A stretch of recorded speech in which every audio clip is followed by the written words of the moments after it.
ॐ नमः सिद्धेभ्यः। ॐ नमः सिद्धेभ्यः। ॐ नमः सिद्धेभ्यः। नमो अरिहन्ताणं। नमो सिद्धाणं। नमो आयर्याणं। नमो उवज्जायाणं। नमो लोये सव्वसाहुणम्। मोक्षमार्गस्य नेतारम् भित्तारम् कर्मभूभृताम् ज्ञातारम् विश्वतत्त्वानाम् वन्दे तद्गुणलब्धये। बोलिए अनंतानंत सिद्ध परमेष्ठी भगवान की जय। देवादिदेव 1008 चिंतामणि पार्श्वनाथ भगवान की जय। संत शिरोमणि 108 आचार्य गुरु और विद्यासागर जी महाराज की जय। परम पूज्य परंपराचार्य 108 आचार्य समय सागर जी महाराज की जय। जगत पूज्य निर्यापक मुनि मुनि पुंगव 108 गुरुवर्ष सुधा सागर जी महाराज की जय। समस्त मुनि संघ की जय। द्वादशांग चिन्हवाणी माता की जय। अहिंसामय विश्व धर्म की जय।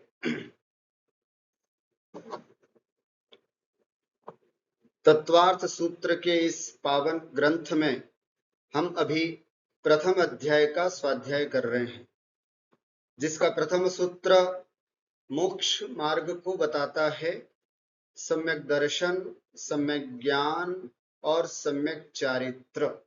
हमारी दृष्टि निर्मल हो, हमारा ज्ञान निर्मल हो और हमारा चारित्र जब निर्मल हो तभी हम मोक्ष मार्ग पर आरूढ़ होते हैं। इसी एक सूत्र के आधार पर पूरा तत्वार्थ सूत्र लिख दिया गया है। अभी हमने सम्यक दर्शन की चर्चा पूरी की। वर्तमान में अभी हम सम्यक ज्ञान की चर्चा कर रहे हैं। सम्यक ज्ञान के अंतर्गत मति ज्ञान, श्रुत ज्ञान, अवधि ज्ञान, मनः पर्यय ज्ञान और केवल ज्ञान, ये 5 ज्ञानों की चर्चा यहाँ पर चल रही है। सम्यक ज्ञान, सम्यक दर्शन होने पर आत्मा का जो स्वरूप सच्चा और निर्दोष, आत्मा का जो सच्चा और निर्दोष ज्ञान है वह सम्यक ज्ञान है।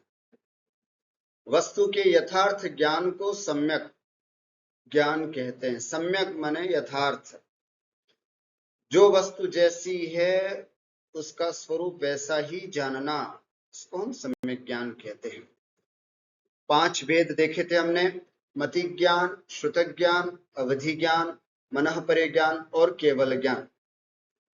पिछली कक्षा में हमने मति ज्ञान के मनः पर्यय ज्ञान के 2 भेद किए थे, ऋजुमति और विपुलमति मनः पर्यय ज्ञान।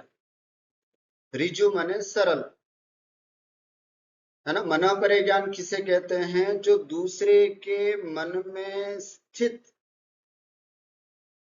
चिंतित पदार्थ को जानता है, उसे हम मनः पर्यय ज्ञान कहते हैं। अब वो चिंतित पदार्थ, सामने वाला व्यक्ति बहुत सरल है, हर समय समय पर उसकी मन की पर्यायें बदल नहीं रही है, ऐसा जो व्यक्ति है उसको यदि कोई मनः पर्याय जानता है तो उसको हम कहते हैं ऋजुमति मनः पर्याय। और विपुलमति मनः पर्याय कि जो दूसरे के मन में स्थित कुटिल बात को भी जान ले, जिसके विचार हर क्षण में बदल रहे हैं, अभी कुछ सोच रहा है फिर कुछ सोच रहा है, उसकी प्लानिंग फिर बदल गई, फिर और कुछ हो गया। ऐसे जिसके मन हर थोड़ी थोड़ी देर में स्विच होता है, या कुछ और गहराई से सोच रहा है, कुछ कुटिलता से सोच रहा है, ऐसे व्यक्ति के मन की भी बात जो जान ले वो होते हैं विपुलमति।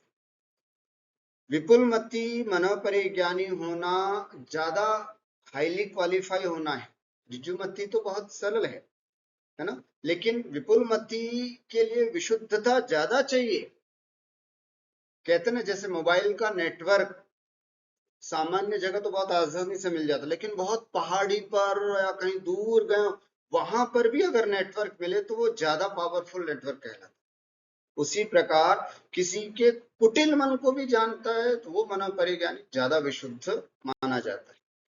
इसके अंदर कुछ भेद बताया था। सूत्र विशुद्ध प्रतिपादाभ्याम तद विशेष, चिंतित पदार्थ को ही जानता है, लेकिन विपुल मति चिंतित को तो जानता ही है, जो अभी सोचा नहीं है, जो आधा सोचा है, ऐसी बात को भी विपुल मति ज्ञान वाला मुनिराज या ज्ञान वाले मुनिराज जान सकते।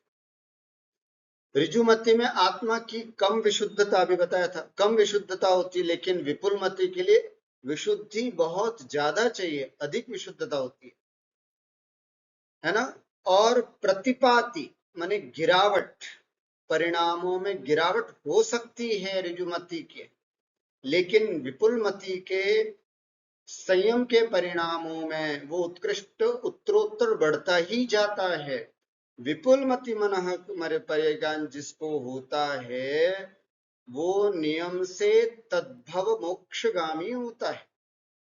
इसलिए ऋजुमति वाला तो कदाचित हो सकता है गिर जाने के कारण उसी भव से मोक्ष न जाए, लेकिन विपुलमति जिसको भी होता है, जिन मुनिराज को, वो नियम से उसी भव में मोक्ष जाते हैं।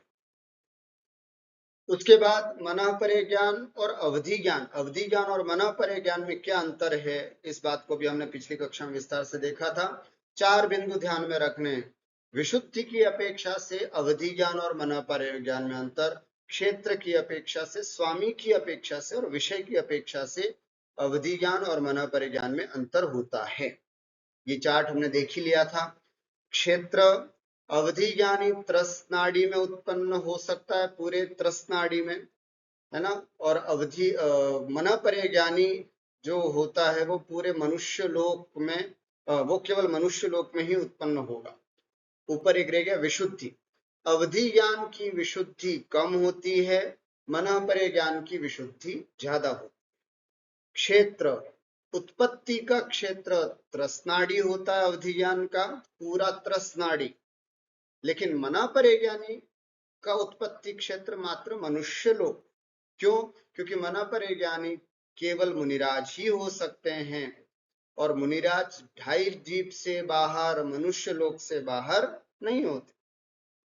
विषय क्षेत्र अवधि ज्ञान का विषय क्षेत्र समस्त लोक है, वो पूरे लोक को जान सकते अपने अवधि ज्ञान के द्वारा, लेकिन मनः परे ज्ञान का जो क्षेत्र है वो केवल 45 लाख योजन घनप्रतर रूप क्षेत्र ही है, अर्थात इस मनुष्य लोक में स्थित मनुष्यों के मन की ही बात जान सकते हैं और किसी की नहीं।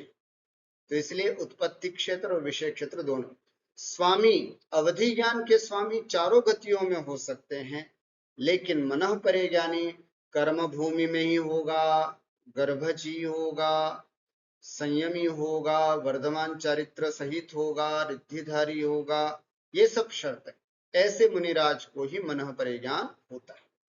और अवधि ज्ञान जो है वो उसका विषय जो है वो परमाणु तक ही जान सकता है, लेकिन मनः परे ज्ञान उसके भी अनंत भाग तक जान सकता है। ऐसा इन दोनों में अंतर हमने देखा था। अब हम आज जिस विषय को पढ़ने जा रहे हैं वो विषय है हमारा, अब हम यहाँ से नियम से तो मनः परे ज्ञान के बाद केवल ज्ञान की चर्चा प्रारंभ होनी चाहिए, लेकिन अभी केवल ज्ञान से पहले इन चारों ज्ञानों के विषय भी बता दिए जा रहे हैं, फिर उसके बाद केवल ज्ञान भी इसमें आ जाएगा।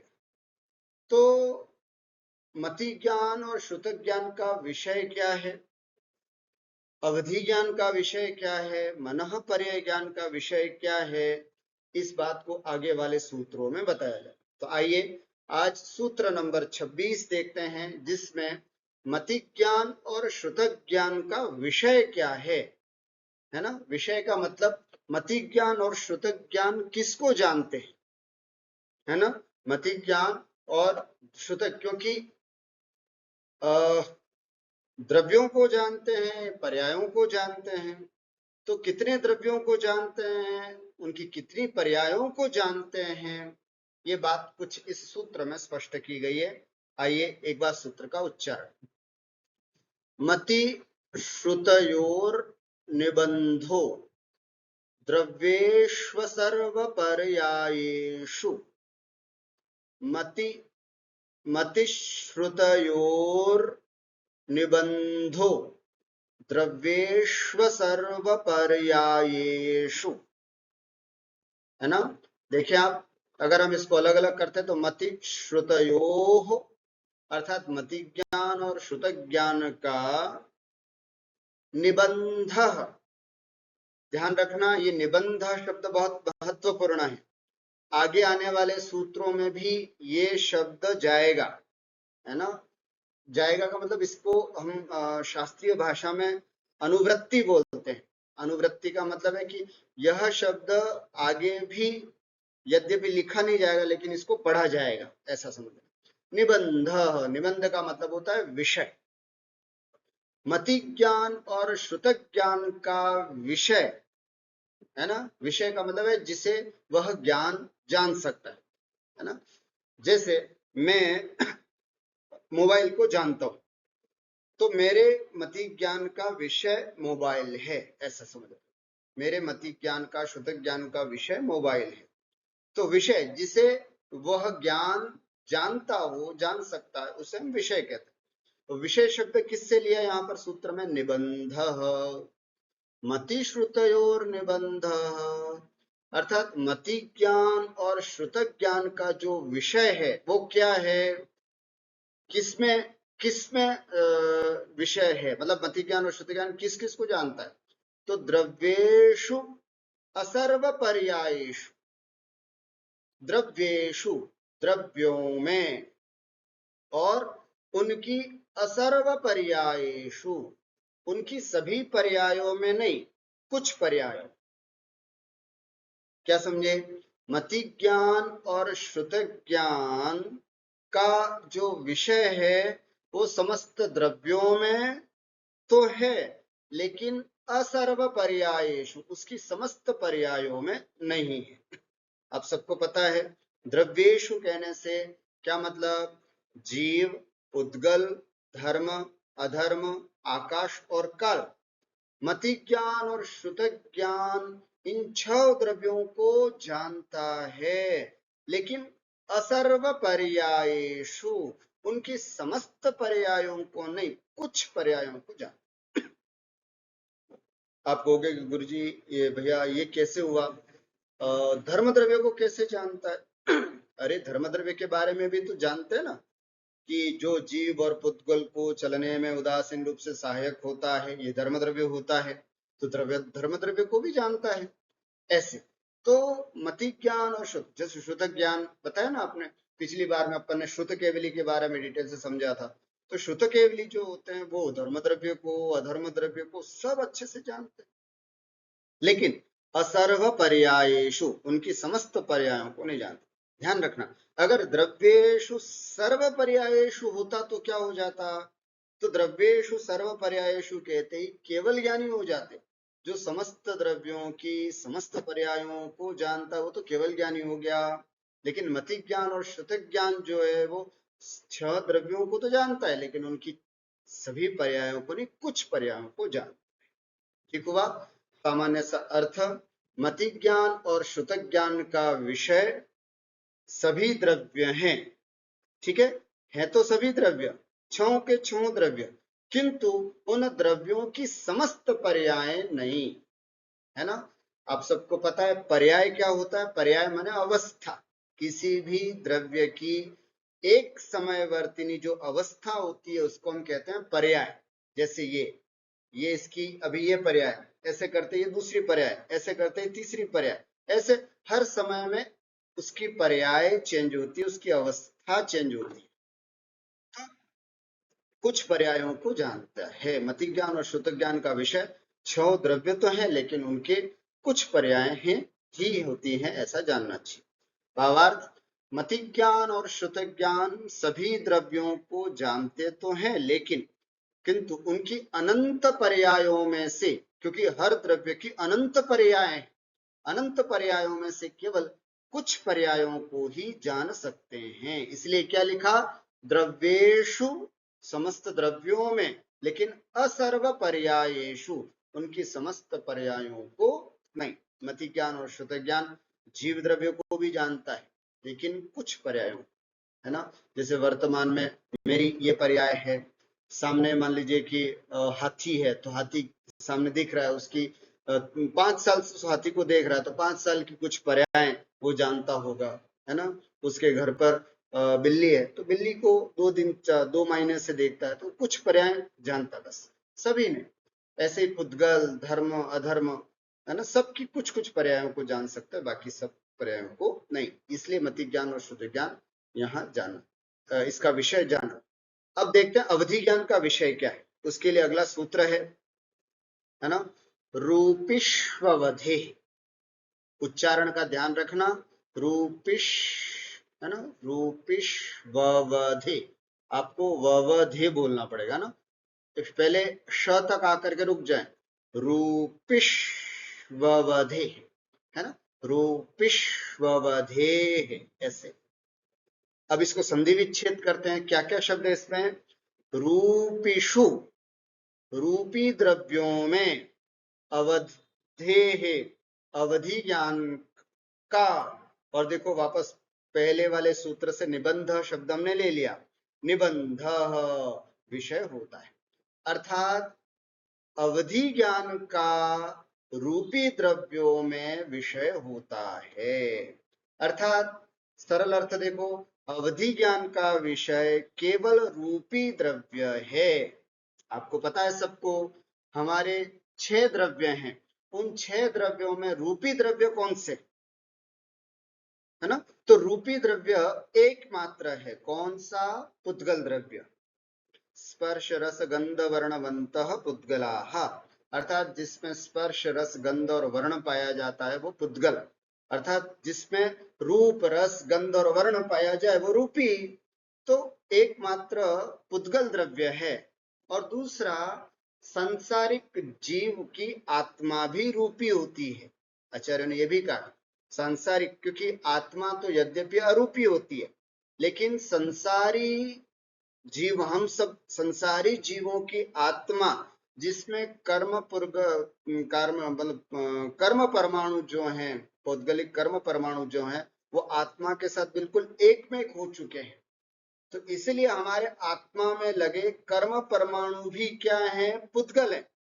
पुद्गल होने से रूपी है, उनको भी अवधि ज्ञान जानता है। तभी तो मन अवधि ज्ञानी मुनिराज जो हैं, वो कोई भी जीव कहाँ पर है, कैसे स्थित है ना, अथवा उसकी आत्मा में सम्यक दर्शन बनने की योग्यता, प्रकट कर होने की योग्यता है या नहीं, वो पूर्व में क्या था, ये सब बता पाते हैं।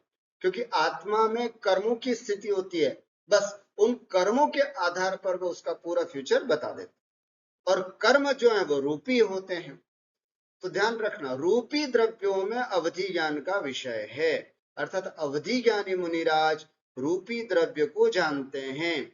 6 द्रव्यों में लीगली जो रूपी द्रव्य है वो तो एक पुद्गल द्रव्य ही है ना, लेकिन संसारिक आत्मा को भी उपचार से रूपी कहा जाता है ना, क्योंकि जब तक संसार में है आत्मा, पौद्गलिक कर्म परमाणु से वो अशुद्ध है ना। तो इस अपेक्षा से वह आत्मा भी रूपी है।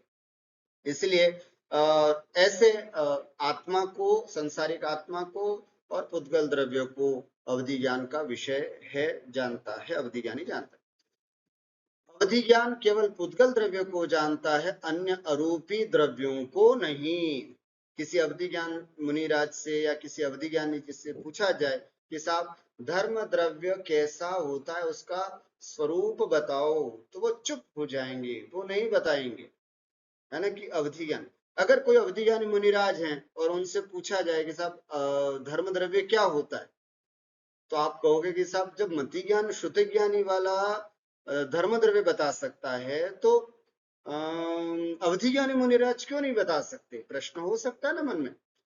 देखिए, अवधि ज्ञानी मुनिराज अगर वो धर्म द्रव्य रूपी होता तो बता सकते, लेकिन हाँ, अवधि ज्ञान के मति ज्ञान अवधि ज्ञान के स्वरूप को बताने के लिए अवधि ज्ञानी मुनिराज को अवधि ज्ञान की आवश्यकता नहीं है। वो अपने मति ज्ञान और श्रुति ज्ञान के द्वारा ही धर्म द्रव्य का स्वरूप बताएंगे, जैसे हम और आप बता रहे हैं।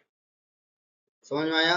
अर्थात अवधि ज्ञान, प्रश्न ये हो सकता है ना कि अवधि ज्ञान मुनिराज क्या धर्म द्रव्य का स्वरूप नहीं बता सकते? मति ज्ञान और श्रुति ज्ञान वाला तो बता सकता है, तो अवधि ज्ञान ही नहीं बता सकते हैं। लेकिन उस अवधि धर्म द्रव्य के स्वरूप को बताने के लिए उनको अवधि ज्ञान नहीं लगाना पड़ेगा, क्योंकि अवधि ज्ञान केवल रूपी पदार्थ को जानता है और धर्म द्रव्य जो रूपी है ही नहीं, वो अरूपी है। इससे ठीक हुआ? तो इस तरह से केवल रूपी पदार्थ को जानता, अन्य अरूपी, अरूपी कौन कौन हुआ? शुद्ध जीव द्रव्य जो सिद्धालय में विराजमान है। अवधि ज्ञान मुनिराज से पूछा जाए कि भगवान आदिनाथ की आत्मा सिद्धालय में विराजमान कहाँ है, कैसे बताइए, तो नहीं बता पाएंगे। वो कहेंगे कि वो तो अमूर्तिक आत्मा हो गई, अरूपी हो गई, अरूपी का विषय मेरा नहीं है, है ना? इसी तरह धर्म, अधर्म, काल, इन सब को भी अवधि ज्ञानी नहीं जानते हैं, नहीं बता सकते। अवधि ज्ञान की दृष्टि पदार्थ पर है, आत्मा पर नहीं, पुद्गल पर है, अरूपी द्रव्यों पर नहीं है। इसलिए अवधि ज्ञान की स्थिति ऐसी समझना। अब आता है मन परे ज्ञान। मन परे ज्ञान का विषय क्या है? तो उसके लिए अगला सूत्र है, बोलिए एक बार उच्चारण करें। मन परे ज्ञान का विषय तदनंत भागे मनः पर्ययस्य, तदनंत भागे मनः पर्ययस्य। ठीक है, अर्थ देखें, तदनंत में तत् शब्द अलग निकल जाएगा और यहां से अ निकल करके अनंत भागे, तदनंत भागे, तत् और आगे स्वर होता है तो ये त जो है वो द, उसके तीसरा अक्षर बन जाता है, ये व्याकरण का नियम है।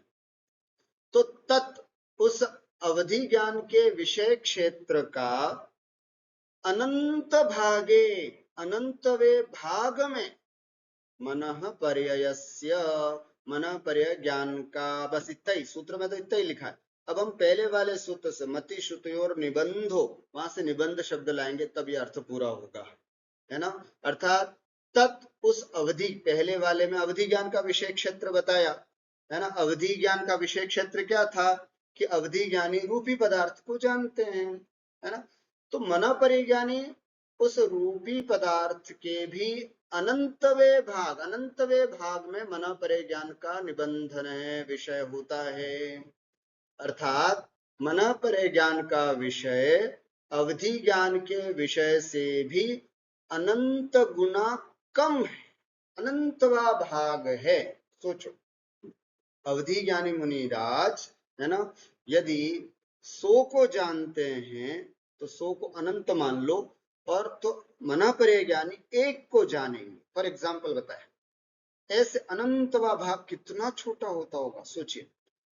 ऐसा मना परे ज्ञान का विषय होता है ना? विषय की दृष्टि से आपने देख लिया ना कि मना परे ज्ञान का विषय कम है, छोटा है, अवधि ज्ञान का विषय ज्यादा है। तदनंत भागे मनः पर्ययस्य, इस सूत्र को थोड़ा हम इस चार्ट के माध्यम से भी समझते हैं। देखिए क्या कह रहे हैं, अवधि ज्ञान का जो विषय है, संपूर्ण लोक में स्थित असंख्य पुद्गल पदार्थ, पूरे लोक में, है ना, स्थित असंख्य पुद्गल पदार्थ, दूरस्थ वस्तुएं, यहां से दूर तक जो वस्तु होती हैं वो भी अवधि ज्ञानी मुनिराज बता सकते हैं। सूक्ष्म पदार्थ भी अवधि ज्ञानी मुनिराज बता सकते हैं, लेकिन मनः परे ज्ञानी केवल दूसरे जीव के मन में स्थित विचारों को ही जानता है। सोचो, मनः परे ज्ञान केवल मन में उठने वाले विचारों को जानता है, और विचार बताया ना अभी आपको, विचार परमाणु का भी अनंतवा भाग होता है, बहुत छोटा भाग, इसलिए उस अनंत भाग को जानता है, इसलिए मन परे ज्ञान तदनंत भागे मन पर्यस्य। अवधि ज्ञान पुद्गल को जानता है, भौतिक पदार्थ तक सीमित है, लेकिन मन परे ज्ञान चेतन जीव के मनोगत भावों को, मतलब कोई चेतन प्राणी है, मनुष्य है, उसके मन में, सैनिक है ना, पंचेंद्रिय जीव मनुष्य है, उसके मन में स्थित भावों को भी जानता है ना। उसके मन में उठने वाले राग, द्वेष, संकल्प, विकल्प, इन सब को मन परिज्ञानी जीव जानता है। लेकिन अवधि ज्ञानी क्या है ना, मोटे मोटे रूप में जो भौतिक पदार्थ हैं, है ना, उसी को ही अवधि ज्ञानी जानता है। मतलब भौतिक पदार्थ को अवधि ज्ञान जानता है और मन के विचारों को, मन के भावों को मन परिज्ञानी जानता है। यदि अवधि ज्ञान, एक उदाहरण दे करके बता रहे, यदि अवधि ज्ञान विषय, अवधि ज्ञान का विषय समुद्र है, तो मन परिज्ञान का विषय उस समुद्र की एक बूंद से भी कम बताया गया है, ऐसा मन परिज्ञान का विषय जानना चाहिए। पिछली कक्षा में शंका समाधान में एक प्रश्न किसी बहन ने उठाया था कि ये कैसे हो सकता है कि अवधि ज्ञान तो छोटा, मन परिज्ञान बड़ा है, लेकिन उसका विषय तो बहुत छोटा है, ऐसे कैसे हुआ, है ना। तो शायद इसी भाव को लेकर के यहाँ बता रहे हैं कि यदि विषय इतना छोटा है तो मन परिज्ञान अवधि ज्ञान से श्रेष्ठ क्यों माना गया, क्योंकि अवधि ज्ञान से मन परिज्ञान श्रेष्ठ है। और आप ये बता रहे हो भैया जी के अवधि ज्ञान का क्षेत्र बहुत ज्यादा है और मन परिज्ञान का क्षेत्र बहुत छोटा है, ऐसे कैसे हुआ? इसका मतलब तो अवधि ज्ञान ज्यादा श्रेष्ठ हुआ। अगर नहीं हुआ तो क्यों नहीं हुआ, इसका जवाब दे रहे हैं। श्रेष्ठता केवल विषय की मात्रा से नहीं होती, श्रेष्ठता विषय की विशुद्धता और प्रत्यक्षता से भी होती है। समझ में आया? किसी की भी श्रेष्ठता मापनी हो तो क्वांटिटी को देख करके नहीं, क्वालिटी को देख करके मापी जाती है ना। इसलिए ये विशुद्ध होता है, प्रत्यक्ष होता है ना। इसलिए मन परिज्ञान ज्यादा बड़ा माना जाता है ना, क्वालिटी के वाइज, क्वालिटी के हिसाब से भी, विशुद्धता के हिसाब से भी, प्रत्यक्षता के हिसाब से भी इसको ज्यादा विशुद्ध माना गया है। अंतिम में भावार्थ इस पूरे सूत्र का, मन परिज्ञान का विषय क्षेत्र अवधि ज्ञान के विषय क्षेत्र का अनंतवा भाग मात्र है ना। तदनंत भागे मनः पर्ययस्य, अर्थात तत् माने उस अवधि ज्ञान के विषय क्षेत्र से अनंत भागे, उसके अनंतवे भाग मात्र मनः पर्ययस्य, मनः परिज्ञान का विषय है, क्योंकि वह केवल मनयुक्त जीवों के मनोगत भावों को ही जानता है ना। ऐसे जीव जो मन वाले, मतलब सैनी, और वो सैनी भी, यद्यपि पूरे मध्य लोक में सैनी जीव बहुत सारे हैं, स्वयंभू रमण में बहुत सारे सैनी जीव भरे हुए हैं, लेकिन उनको भी नहीं, केवल 45 लाख योजन मात्र प्रमाण में स्थित जो मनुष्य हैं उन्हीं को जानता है। इसलिए तदनंत भागे मनः पर्ययस्य, ऐसा कह करके, है ना, रूपी मतलब अवधि ज्ञान वाला तो पूरे लोक में पदार्थ को जानता है, लेकिन ये उसके, क्योंकि पूरा 343 घन राजू के आगे 45 लाख योजन प्रमाण क्षेत्र कितना हुआ, बहुत कम हुआ। इसलिए तदनंत भागे मनः पर्ययस्य, अर्थात अवधि ज्ञान के अनंत भाग को ही मनः परिज्ञान का विषय होता है, उसको जानता है। अब यहां से बात चालू होती है केवल ज्ञान की, है ना। मनः परिज्ञान की चर्चा समाप्त होती है, केवल ज्ञान के दो सूत्र हम यहाँ पर समझते हैं। केवल ज्ञान का विषय क्या है फिर? तो सूत्र है अगला, सर्व द्रव्य पर्यायेषु केवलस्य, सर्व द्रव्य पर्यायेषु केवलस्य। क्या कहा? सर्व द्रव्य पर्यायेषु। देखो यहां कितने द्रव्य लिए उन्होंने? सर्व द्रव्य, है ना, और सर्व पर्याय, ऐसा कह सकते हैं, ठीक है। सर्व शब्द आदि दीपक समझ सकते हैं अपन, है ना। दो मत होते हैं आचार्यों के यहाँ, कुछ आचार्य सभी द्रव्यों की सभी पर्यायों को ऐसा कहते हैं, लेकिन कुछ विद्वान कहते हैं कि सभी पर्याय नहीं। पहले एक बार अर्थ समझ लेते हैं फिर विषय समझते हैं। सर्वद्रव्य पर्यायेषु, अर्थात सभी द्रव्य, कितने सभी माने 6 द्रव्य, 6 द्रव्य और उनकी अनंत पर्यायों में केवलस्य, केवल ज्ञान का निबंध, विषय होता है। अर्थात केवल ज्ञान का विषय सर्वद्रव्य, सभी द्रव्य, छहों द्रव्य और सर्व पर्याय, समस्त पर्याय अर्थात उनकी अनंत पर्याय केवल ज्ञान का विषय हैं। अरे भाई, अभी तक तो लिमिटेशंस थी, है ना। अभी तक ज्ञानावरण कर्म के क्षयोक्षम से हमको कुछ चीजें मिल जाती थी, हमारा कुछ ज्ञान मिल जाता था, तो वो थोड़ा बहुत हम जान लेते थे। लेकिन अब केवल ज्ञान में तो ज्ञानावरण कर्म का पूरी तरह से क्षय हो गया, और जब क्षय हो जाता है तो अनंत ज्ञान आत्मा में प्रकट हो जाता है। और जब अनंत ज्ञान प्रकट हो जाता है तो सभी द्रव्य और उनकी सभी पर्याय, उन सबको यह केवल ज्ञानी जानता है। तो मैं कह रहा था कि इसमें एक जगह विद्वान अलग अलग चर्चा करते हैं, मैं दोनों पक्ष आपके सामने रखता हूं। सर्वद्रव्य सर्व पर्यायेषु, कुछ विद्वान तो कहते हैं कि सभी द्रव्यों की सभी पर्यायों को जानता है, लेकिन कुछ विद्वान कहते हैं कि नहीं, सभी द्रव्यों की अनंत पर्यायों को जानता है। ऐसा बोलना ज्यादा सैद्धांतिक होगा। क्यों? क्योंकि सभी पर्यायों को नहीं जानता, ऐसा कह सकते। क्यों?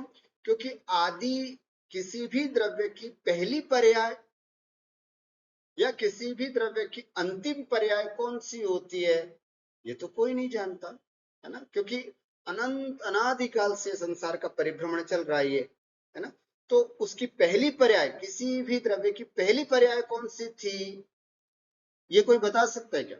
क्योंकि पहली पर्याय है ही नहीं, तो कैसे बताए। तो इसीलिए पहली और अंतिम नहीं बता पाए तो सर्व नहीं बोलना चाहिए, फिर इससे अच्छा है अनंत पर्यायों को जानता है, ऐसा बोलना ज्यादा ठीक रहता है।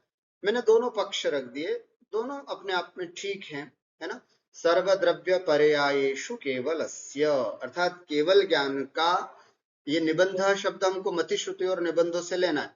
मति मतलब केवलस्य निबंध, केवल ज्ञान का जो विषय है वो सर्वद्रव्य पर्यायेषु, समस्त छह द्रव्य और उनकी अनंत पर्यायों में है।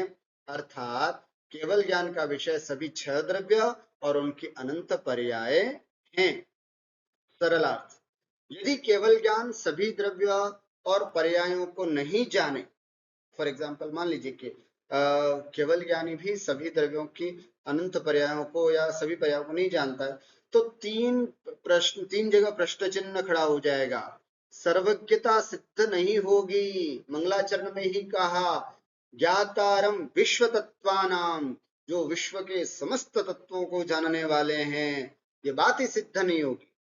इसलिए सर्वज्ञता सिद्ध नहीं होगी यदि समस्त द्रव्यों की समस्त पर्याय अनंत पर्यायों को नहीं जानेगा तो। दूसरा, जिनेन्द्र भगवान का सर्वज्ञत्व सिद्ध नहीं होगा, है ना, कि भगवान सर्वज्ञ हैं, सर्वम जानाति सर्वज्ञ, तो भगवान की सर्वज्ञता सिद्ध नहीं होगी। और तीसरा, आगम की प्रमाणता पर प्रश्न चिन्ह खड़ा हो जाएगा। हमारा आगम प्रमाण है, ये किस आधार पर है?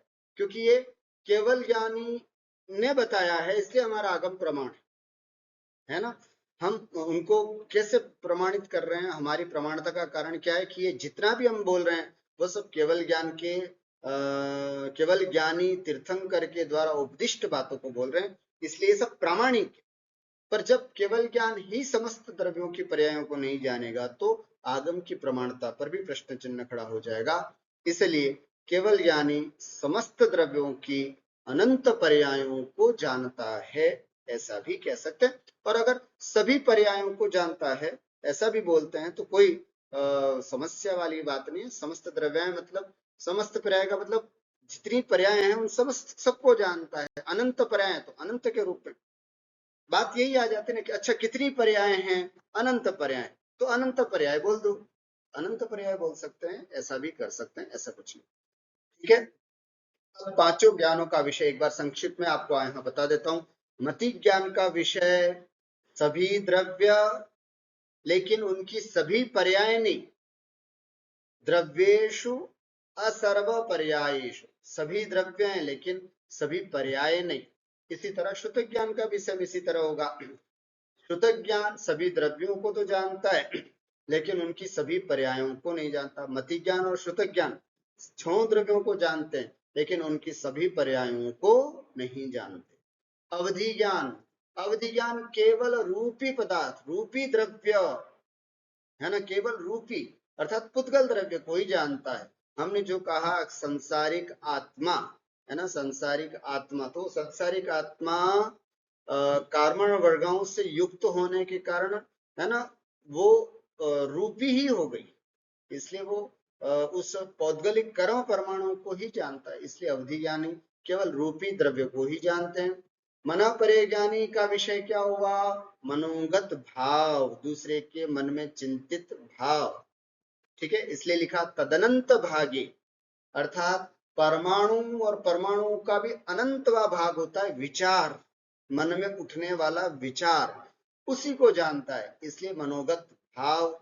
और रही बात केवल ज्ञान की, तो केवल ज्ञान के लिए कहा जाता है सभी द्रव्य और उनकी अनंत पर्याय, सभी द्रव्य और उनकी अनंत पर्यायों को केवल ज्ञान जानता है। तो इस तरह से आपको मति श्रुतयोर निबंधो द्रव्येष्व सर्व पर्यायेषु, इसमें मति ज्ञान और श्रुत ज्ञान, रूपिष्ववधे इसमें अवधि ज्ञान, तदनंत भागे मनः पर्ययस्य इसमें मनः पर्यय ज्ञान का, और सर्व द्रव्य पर्यायेषु केवलस्य इसमें केवल ज्ञान का विषय आपको बता दिया। अब केवल ज्ञान की एक और विशेषता बताई जा रही है आगे वाले सूत्र में। देखिए क्या कहता है ये सूत्र।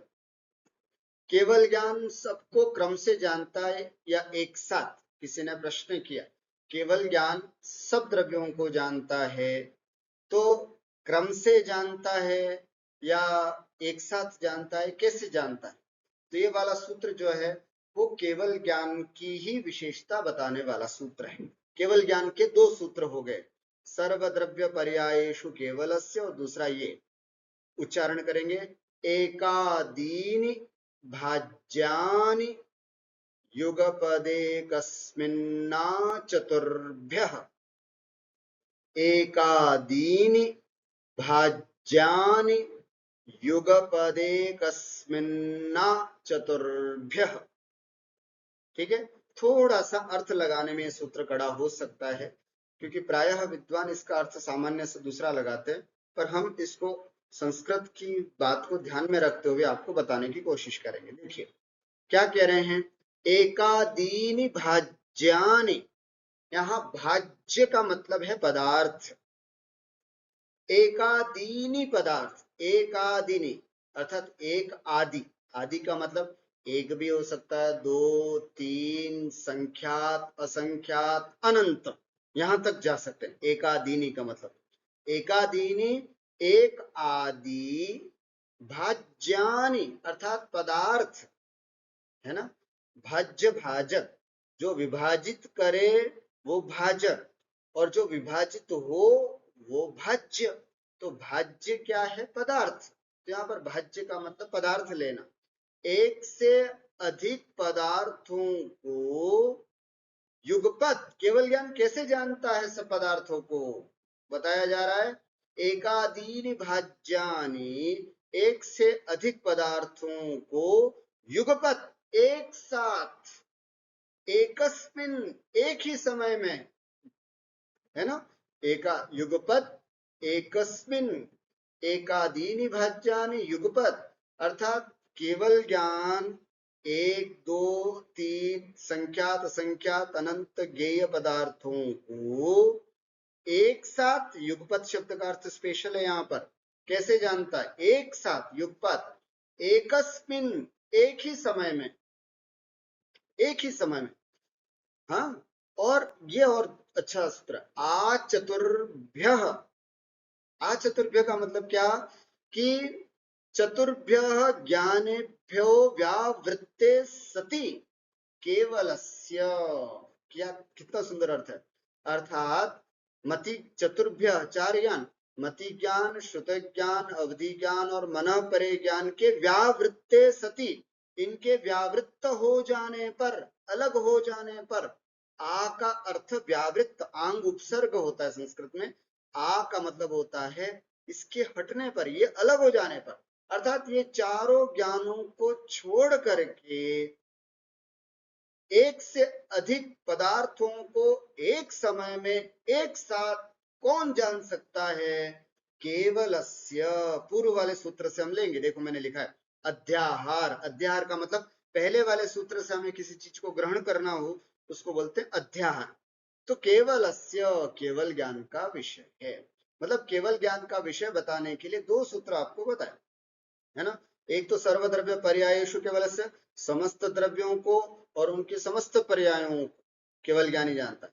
और यहाँ पर एक से अधिक पदार्थों को एक साथ एक ही समय में, है ना, एक साथ एक ही समय में, जिनको चारों ज्ञानों को छोड़कर, मतलब मति ज्ञान, श्रुति ज्ञान, अवधि ज्ञान और मन परे ज्ञान को छोड़कर, कौन? केवलस्य, अर्थात केवल ज्ञान ही जानता है। मतलब मति ज्ञान, श्रुति ज्ञान, अवधि ज्ञान और मन परे ज्ञान एक साथ एक समय में एक से अधिक पदार्थों को नहीं जानते हैं, लेकिन केवल ज्ञानी ही ऐसा है जो एक से अधिक संख्यात असंख्यात अनंत पदार्थों को एक समय में जानते। ये सबसे बड़ी विशेषता जानना चाहिए, है ना। ये बहुत गहरा सूत्र है। एक दो तीन संख्यात असंख्यात अनंत ज्ञेय पदार्थों का एक साथ, है ना, एक साथ ज्ञान केवल ज्ञान में होता है ना। मान लीजिए संख्यात पदार्थ हैं, इसको एक साथ एक समय में, नो डाउट संख्यात असंख्यात और अनंत, इसके लिए बताया जाता है कि मति ज्ञान और श्रुत ज्ञान,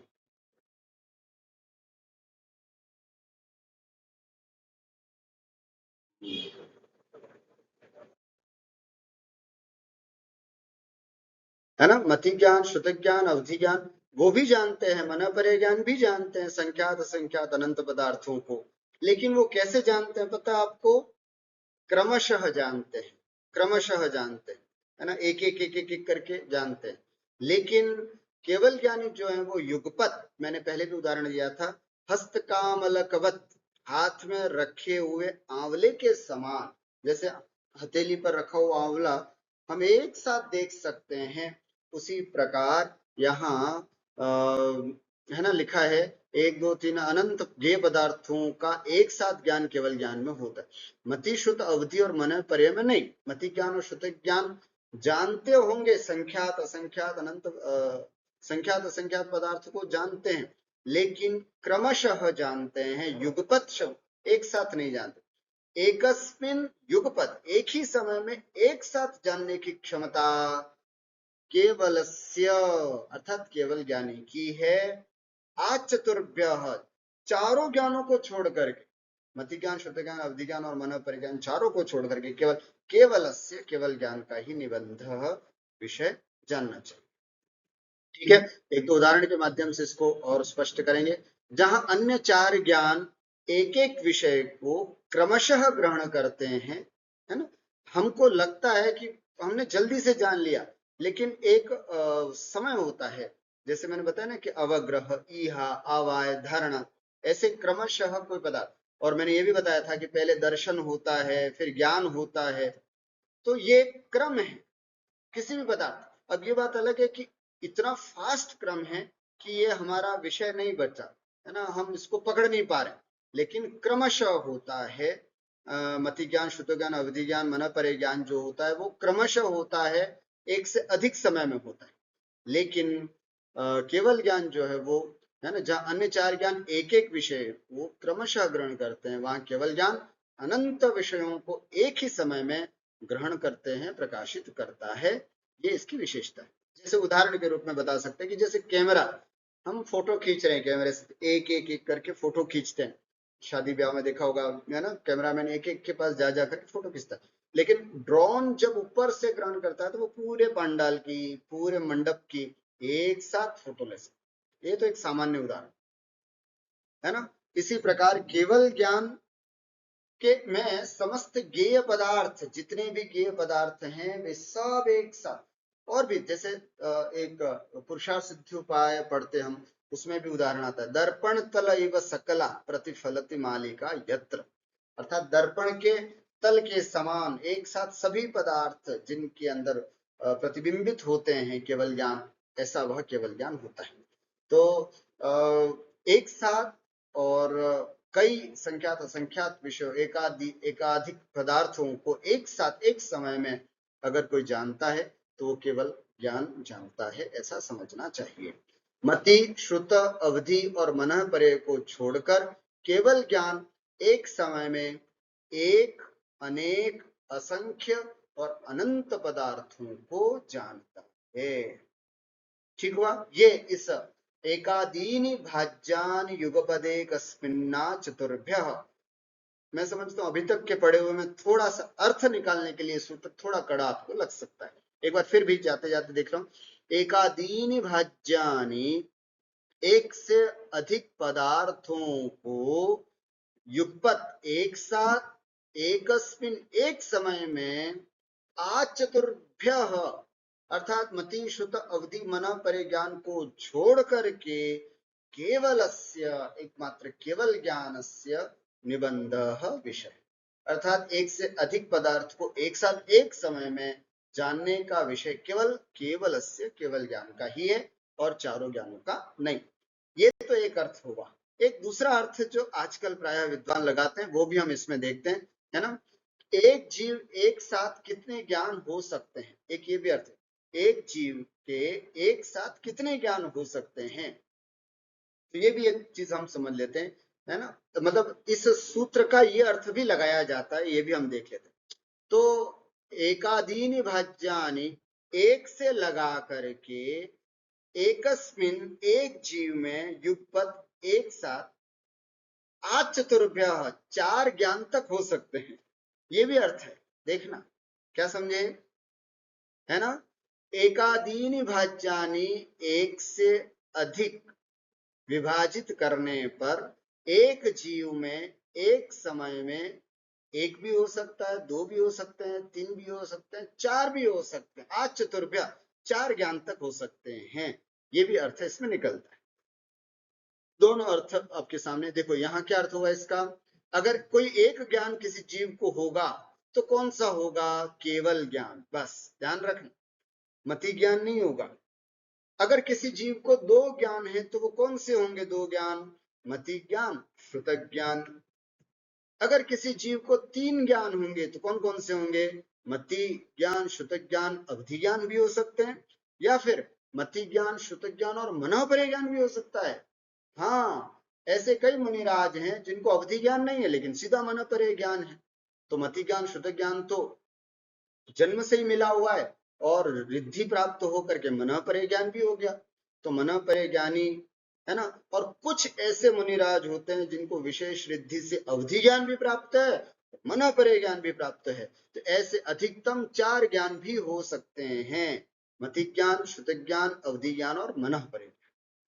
ठीक हुआ, एक ज्ञान होगा तो केवल ज्ञान, बस दो ज्ञान होंगे तो मति ज्ञान और श्रुत ज्ञान। हमारे और आप सबके कौन से ज्ञान है अभी, मति ज्ञान और श्रुत ज्ञान।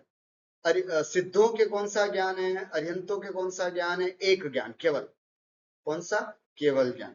कई बार हम लोग जब पढ़ते थे तो वैसे कहते थे कि देखो कहीं तो भगवान से बड़े हुए अपन, भगवान के तो एक ही ज्ञान है, हमारे तो दो दो ज्ञान है, अर्थात भगवान के तो एक ही ज्ञान है केवल ज्ञान, हमारे दो दो ज्ञान है, मति ज्ञान भी हमारे पास, श्रुति ज्ञान है, तो ऐसा कहा जाता है। कुछ ऐसे मुनिराज जिनको अवधि ज्ञान है तो मति ज्ञान, श्रुत ज्ञान, अवधि ज्ञान, या फिर देव, सम्यक दृष्टि और सम्यक दृष्टि नारकी के मति की श्रुत और अवधि होता ही है।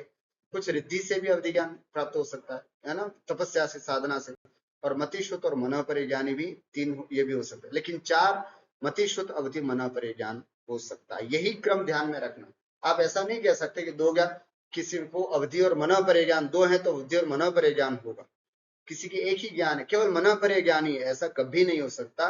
ये क्रम आपको ध्यान में रखना है, ऐसा ही विशिष्ट बात है ना। अब प्रश्न होता है क्या ये सभी ज्ञान, अभी जितनी भी ज्ञानों की बात होगी, पांचों ज्ञानों की बात होगी, कितनी, मति ज्ञान, श्रुत ज्ञान, अवधि ज्ञान, मनः परे ज्ञान और केवल ज्ञान, तो यह क्या सभी ज्ञान हमेशा सत्य ही होते हैं, हमेशा सही होते हैं क्या, कभी गलत नहीं होते हैं क्या? तो इसका जवाब हम कल आपको देंगे अगली कक्षा में कि साहब कैसे ये ज्ञान मतलब विपर्यय को प्राप्त होते हैं, किस कारण से विपर्यय को प्राप्त होते हैं, इस तरह से ज्ञानों की चर्चा पूरी करके अंतिम में नए के साथ प्रथम अध्याय की समाप्ति हम कल की कक्षा में पूरी करेंगे। आज इसी भावना के साथ कि इन ज्ञानों की प्राप्ति, हे प्रभु आपसे एक ही निवेदन है कि हमें ज्यादा ज्ञान नहीं चाहिए, केवल एक ही ज्ञान चाहिए, बस वो ज्ञान हमको प्रदान करें। इसी मंगलमय भावना के साथ मैं अपनी बात को विराम देता हूँ। बोलिए द्वादशांग चिन्वाणी माता की जय।